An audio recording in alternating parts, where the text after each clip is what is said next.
Hello friends, welcome to my channel. This is CA Rakhi Agarwal.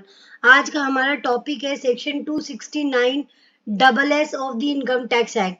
क्या बोलता है ये सेक्शन लगता है the person who receive the loan. ये लोन एडवांसेस या डिपॉजिट अगर कोई भी पर्सन लेता है तो उसमें ये सेक्शन लगता है, सेक्शन 269 डबल एस। अगर वो इस सेक्शन को वायलेट करता है पर्सन, देन सेक्शन पेनल्टी लग जाती है 100% ऑफ द अमाउंट रिसीव्ड। जितना आप रिसीव करोगे, अगर इस सेक्शन को वायलेट कर रहे हो आप, तो आप पे पेनल्टी लग जाएगी जितना आपने रिसीव किया उतना अमाउंट, मतलब 100% of the amount. For going further please subscribe my channel. So let's start. What is section 269 double S? Section 269 double S क्या बोलता है? A person cannot accept a loan or deposit or any other specified sum. Specified sum means advances. ना तो loan ले सकता है, ना deposit ले सकता है, ना ही कोई एडवांसेस ले सकता है। Specified sum here refers to an advances or otherwise in relation to transfer of immovable property. अगर आप इमूवल प्रॉपर्टी, ज्यादातर है कैश का ट्रांजेक्शन जो होता है ना, वो इमूवल प्रॉपर्टी में ही होता है। तो अगर आप प्रॉपर्टी का ट्रांजेक्शन कर रहे हो और कैश पेमेंट कर रहे हो, तो और मोर देन 20, इसमें जो लिमिट प्रेस्क्राइब्ड है उससे ज्यादा कर रहे हो, तो आप पे सेक्शन 269 डबल एस की पेनल्टी का भी सेक्शन लग जाएगा। So a person cannot accept a loan or deposit or any other specified sum. Specified sum here refers to an advances or otherwise in relation to transfer of any movable property from another person other than by. अगर आप cash से कर रहे हो तब यह section लगेगा। अगर आप अकाउंट पे ही चेक, अकाउंट पे ही बैंक ड्राफ्ट, इलेक्ट्रॉनिक सिस्टम से या बैंक अकाउंट से या एनी अदर स्पेसिफाइड मैनर मोर देन 20,000, जो कि लिमिट प्रेस्क्राइब्ड है इस सेक्शन में, 20,000 या उससे ज्यादा आपने एक्सेप्ट कर लिया, तो जो person who is accepting the loan उस पे ये सेक्शन लग जाएगा, उसको पेनल्टी भरनी पड़ेगी। तो ये हम लोग कॉन्सेप्ट एग्जाम्पल के थ्रू समझते हैं। सपोज लोन का transaction and nature of the transaction is loan. Name of the receiver, person who receive the loan. Mister X ने रिसीव किया लोन मिस्टर वाई से amounting 50,000 in cash. Mister X ने 50,000 rupees Y से ले लिया in cash in a single day. एक single transaction था और कैश में एक्सेप्ट कर लिया मिस्टर एक्स ने कैश, और वो हो गया वायलेशन सेक्शन 269 डबल एस का। कैसे? क्योंकि इसमें लिमिट प्रेस्क्राइब्ड है 20,000 या 20,000 से ज्यादा आप लोन ले नहीं सकते किसी से भी। मिस्टर एक्स ने लोन लिया 50,000 का, तो मिस्टर एक्स ने वायलेट कर दिया सेक्शन 269 डबल एस को। और अब उनपे in this section even mister x is receiving cash exceeding 20,000 this case, क्योंकि मिस्टर एक्स ने 20,000 का लिमिट को क्रॉस किया है, he is violating section 269 double S. So penalty लग जाएगी 271 डी की। 271 डी क्या बोलता है कि 100% ऑफ द अमाउंट रिसीव, जितना आपने लिया है उतना पूरा डिपार्टमेंट को दे दीजिए। मतलब पूरा पेनल्टी, पूरे अमाउंट पे ही पेनल्टी लगा दी। जितना अमाउंट, जैसे आपने 50,000 रिसीव किया, 50,000 पूरा आपको डिपार्टमेंट में देना पड़ेगा as a penalty. Another transaction is suppose loan भी आपने ले लिया, डिपॉजिट के मोड में भी ले लिया, एडवांसेस भी ले लिया, सिंगल पर्सन से ले लिया। सपोज मिस्टर वाई से आपने ले लिया, लोन लिया आपने 6,000 जो कि लिमिट के अंदर था, ठीक है।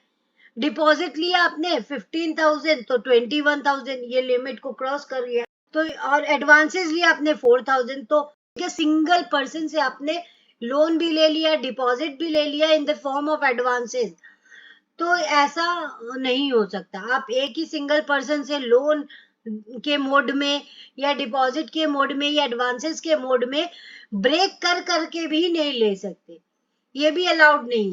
सिंगल पर्सन, अगर यहाँ पे डिफरेंट पर्सन होता ना, ये मिस्टर वाई होता, मिस्टर जेड होता या मिस्टर एनी अदर पर्सन होता, तब अगर आपने वाई से लोन लिया, जेड से डिपॉजिट लिया, एडवांसेस का कोई वायलेशन नहीं था, आप कैश ले सकते थे। लेकिन अगर आपने 20,000 लिमिट सिंगल पर्सन से लोन भी ले लिया, डिपॉजिट भी ले लिया और एडवांसेस भी ले लिया, तो ये एग्रीगेट में देखा जाता है फ्रॉम अ सिंगल पर्सन। वो अलग अलग नहीं देखा जाता कि लोन तो अलग था, डिपॉजिट तो अलग था, एडवांसेस तो अलग था। पूरे टोटल को मिला के सिंगल पर्सन से देखा जाएगा, तब ये आपका वायलेशन हो जाएगा 269 का, और आप पे पेनल्टी लग जाएगी under section 271D 100% of the amount received. और किस पे लगेगी? जो पर्सन रिसीव कर रहा है अमाउंट उस पे लगेगी, जो पर्सन दे रहा है उस पे नहीं लगेगी। कॉन्सेप्ट समझेंगे with the help of the example. Suppose where a person has already received a loan, deposits a specified sum from the depositor, a person giving the loan a deposit or specified sum, but the loan or deposit or specified sum has not been paid back in such case, if the unpaid loan of the deposits or specified sum is 20,000 or more.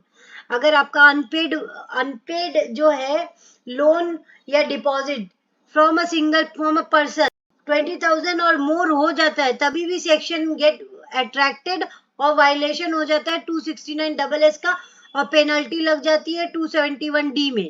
अगर आप कोई भी violation करोगे 269 का, तो उसमें penalty लगेगी under section 271D में 100% of the amount received. Mister X ने रिसीव किया loan from mister Y on 1 June 2023 by cash में रिसीव किया फॉर ₹19,000। लोन लिया वाई से 19,000 का। On 15th April 2024, Mr. X wants to take another loan from Mr. Y for ₹2,000. So अब क्या है, जब उस टाइम क्या था, जब 15 अप्रैल को उन्होंने नया लोन लिया, तब वो जो पुराना लोन था वो अनपेड था। The earlier loan remain unpaid on the date. Then since the total outstanding loan is 21,000, that is 19 plus 2,000, ये exceed कर गया 20,000, is more than 20,000, the provision of section 269 will get attracted, and hence Mr. X cannot accept a new loan on 15th April in cash mode.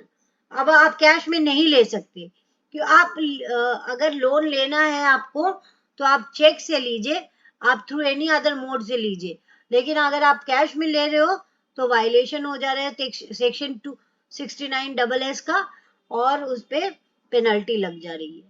Specified mode of transaction की मतलब क्या होता है कि आप कोई भी मोड से एक्सेप्ट कर सकते हो as per income tax rule. The specified mode of accepting loans और डिपॉजिट्स और स्पेसिफाइड सम बाय अकाउंट पे ही चेक से कर सकते हो, ईसीएस से कर सकते हो, नेट बैंकिंग के through, credit card, debit card, RTGS, NEFT, Bhim, IMPS, UPI, इससे आप कर सकते हो। लेकिन अगर आपने कैश ट्रांजेक्शन किया तब सेक्शन 269 अट्रैक्ट हो। एक्सेप्शन टू सेक्शन 269 ये सेक्शन किस पे नहीं लगता है? एनी लोन, डिपॉजिट और स्पेसिफाइड सम टेकन और accepted by the following entities.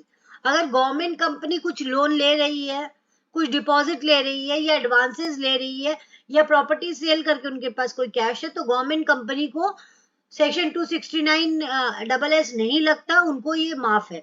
उनको छूट है कि वो कितना भी लोन ले सकती है, कितना भी कैश रिसीव कर सकती है।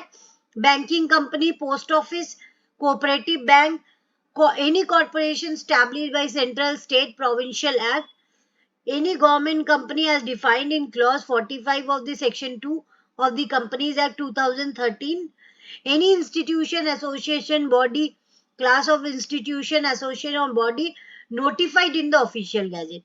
So जो भी गवर्नमेंट कंपनी है, बैंकिंग कंपनी है, पोस्ट ऑफिस, सेविंग बैंक है, कोऑपरेटिव बैंक है, कोई भी गवर्नमेंट कंपनीज है, और कोई भी कंपनी जो भी notified in the official gazette है, वो सब को एग्जेम्पशन मिला हुआ, उन पे कोई भी सेक्शन 269 नहीं लगेगा। Thus, if any person accept any loan or deposit or specified sum from the above mentioned entities, the entity accept any loan or deposit or specified sum from any person, provision of section 269 will not apply. तो अगर ये सब person receive करती हैं cash, तो उनपे section 269 नहीं लगता। फिर और किस पे नहीं लगता? A person earning only agriculture income. अगर कोई भी पर्सन एग्रीकल्चर एक्सेप्ट करता है as a loan, deposit, advances from another person, जो कि वो भी पर्सन लोन दे रहा है उसका भी इनकम एग्रीकल्चर इनकम ही है, और जो पर्सन ले रहा है वो भी एग्रीकल्चर करके ही, मतलब खेती बाड़ी करके ही इनकम कमा रहा है, और जो दे रहा है वो भी खेती बाड़ी करके ही इनकम कमा रहा है, मतलब दोनों का, लेने वाले का और देने वाले का, दोनों का इनकम एग्रीकल्चर इनकम है, तब ये सेक्शन 269 नहीं लगेगा, उनको माफ है। लेकिन अगर एक पर्सन, जो पर्सन ले रहा है उसका इनकम एग्रीकल्चर इनकम है, पर जो पर्सन दे रहा है वो कोई रियल स्टेट बिल्डर है, तो तब ये सेक्शन अट्रैक्ट हो। Section 269 for example, mister D accept a loan from ABC on 1st April 2024 by cash for rupees 10,000. He has repaid rupees 3,000 in cash on 3rd August 2024. On 25th September 2024, Mr. D takes another loan from ABC for rupees 15,000 in cash. The earlier loan remain unpaid on the date. कहने का मतलब है कि mister D ने एक loan लिया on 1st अप्रैल 2024 को from ABC, cash में लिया 10,000 का, कोई वायलेशन नहीं, आप कैश में ले सकते हो, कब तक, 20,000 तक आप कैश में ले सकते हो। उन्होंने रीपे कर दिया 3,000 इन कैश ऑन 3rd अगस्त 2024, तो अब बैलेंस कितना बचा, 7,000। फिर उन्होंने सितंबर में 25 सितंबर में अनादर लोन लिया from ABC for rupees 15,000 in cash, वो भी कैश में लिया, तो टोटल लिमिट कितना हो गया, 22,000 हो गया।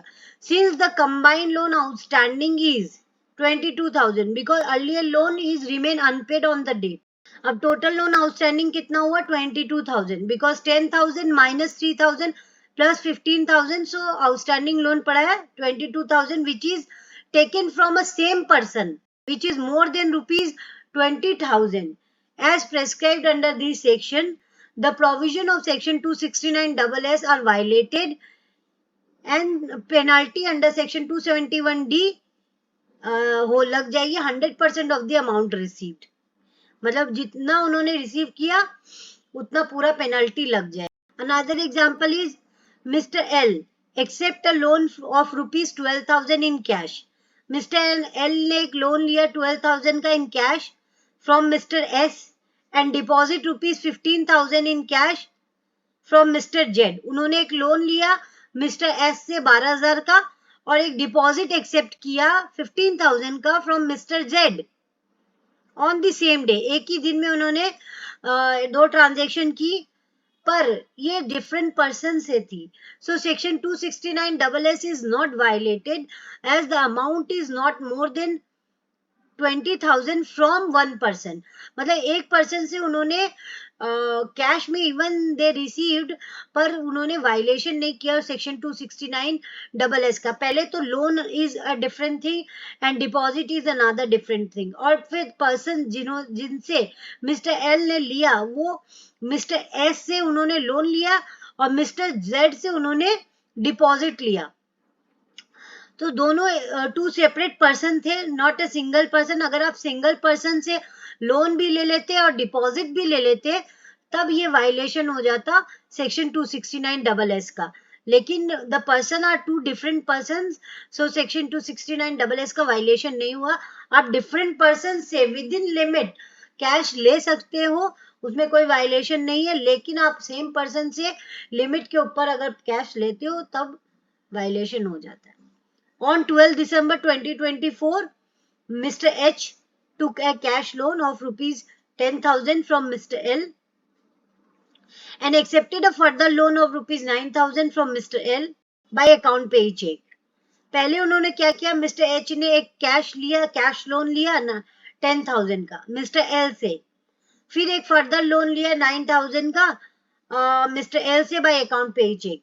अकाउंट पे चेक से लिया कोई प्रॉब्लम नहीं है, पर आपने कैश में लिया है वो भी लिमिट के अंदर में है, 10,000 के अंदर में है, तो कोई वायलेशन नहीं है।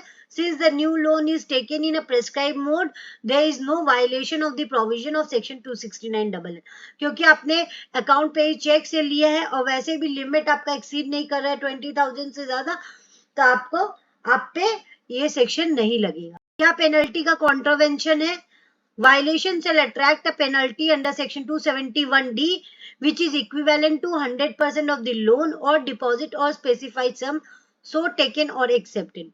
जितना आपने अमाउंट रिसीव किया है उतना पूरा 100% आपको डिपार्टमेंट में देना पड़ेगा as a penalty. Thanking you for watching my video. If you like, please share, subscribe my